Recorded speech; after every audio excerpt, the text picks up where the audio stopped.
everybody. So this is a little bit of an update video, as well as we're going to reset my big rectangular planter that I bought last year, and we're going to fill it full of peppers for the summer.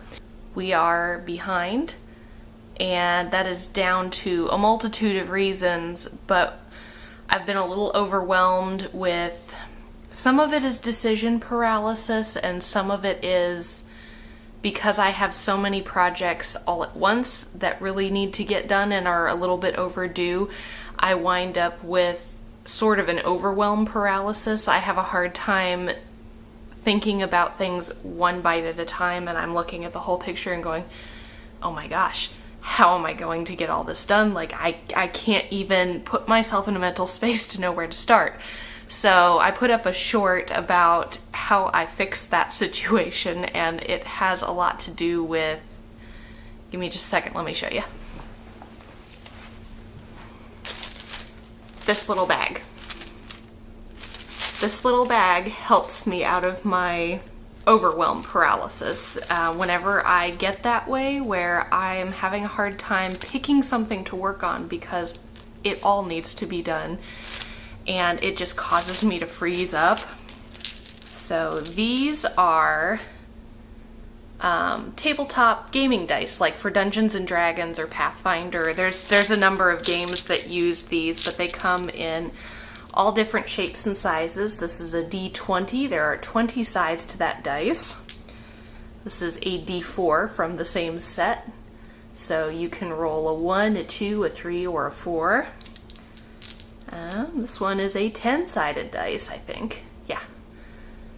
So basically, usually when I do this, I stick with a D6, which is like your standard Monopoly dice, or, you know, many other games. So just a regular cube, a 6-sided dice, or a D4.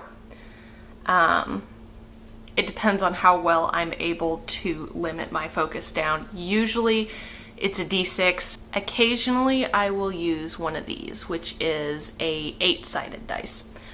So write you down a list of your top 4 or 6 or 8, 10, whatever works for you. I try to stick with 8 and under because otherwise some of that overwhelm starts to creep in anyways, and it's just not helpful.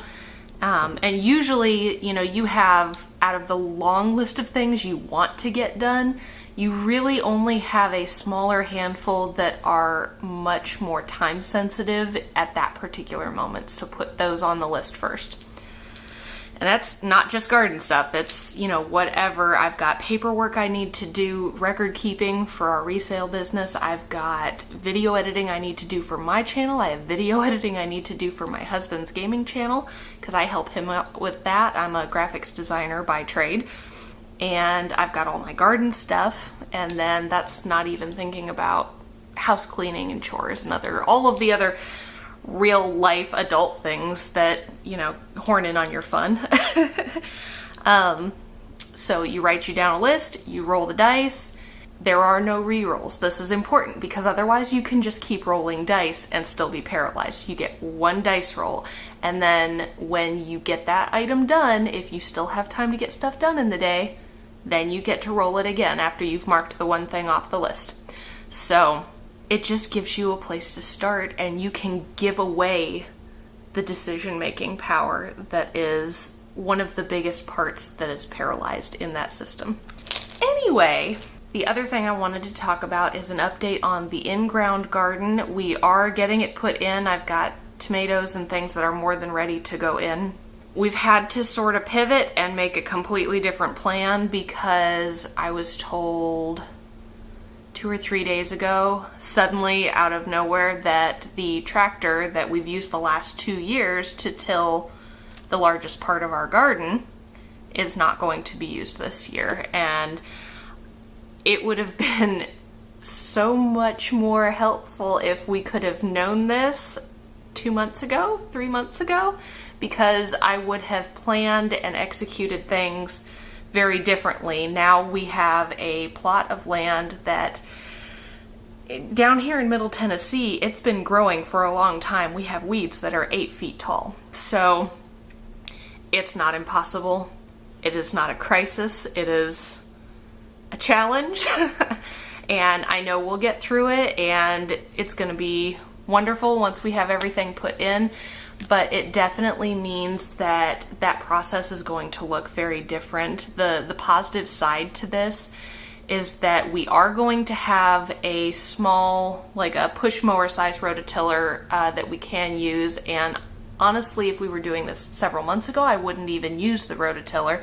We wouldn't have to, but because there's so much grass and such grown up now, if I can, I'll put up a clip of that space right here.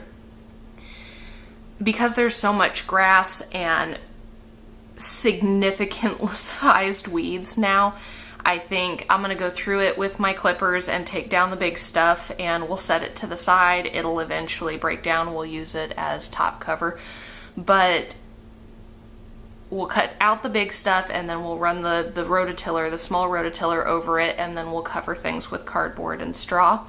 And we're going to go work on that tomorrow afternoon. So because of scheduling stuff, I have this afternoon to work on my planters, which I am also behind on. So the plan for today is to do our pepper planter, and then tomorrow we're going to go deal with the in-ground garden, and sometime in between some of that and or the next day we're going to put together the greenstalks. So there's going to be a lot of fun garden stuff happening this week. I'm super excited to get everything planted. One of my priorities for that greenstalk, especially right now, is heat tolerant varieties of greens, things that I can use in the form of salads and on sandwiches and in wraps that are not going to bolt and go to flower immediately in our hot summer. So if you have any recommendations, I would be enormously thankful for those. My plan right now, I think, is I have something called perpetual spinach, which is a Swiss chard that actually tastes and is fairly similar to spinach. And I have a let me go get the seed packet. I know I'm not going to remember this name. Okay. Tronchuda kale. So I'm going to give that a shot. That's supposed to do fairly well in the heat as far as kales go. It's supposed to have really big leaves, if I remember right. And here's a picture of the Swiss chard perpetual spinach. So we're going to give that a shot. And then I have some older packets that my mom gave me just out of her stash of some regular, that I think is supposed to do better in the heat than some. It doesn't go to seed quite so quickly, but any of these are going to go, I'll have to grow them up and catch them quick. And that's just kind of the name of the game when it's the summertime in Tennessee. So I think that's the plan. Let's get to it. Editing Caitlyn here. I just wanted to say thank you for spending a few minutes with me today, and I wanted to get you guys this update on what was going on with everything. In general has changed a little bit, but mainly with the in-ground garden, which is sort of it's a related but separate project, and I'm sure there are some people that are just here for the container gardening. So I didn't want to put all of this information into one video because it made for a really, really long video, and I'm sure that dividing up this content would be a more effective use of my viewers' time, and the last thing I want to do is for somebody to feel like they came in here for one thing and then had to wade through a bog of 10 other things to get to just what they were interested in. So I wanted to wrap this video up with just that discussion about our new plans that are very exciting, and I can't wait to see what they look like going forward. It's going to give us all kinds of flexibility that we didn't really have previously because everything revolved around when they were going to till with that tractor. So the next video following this one, I'm going to upload them at the same time, will be the resetting of that big planter with my peppers in it for the summer. Thanks very much, guys. I'll see you in the next video.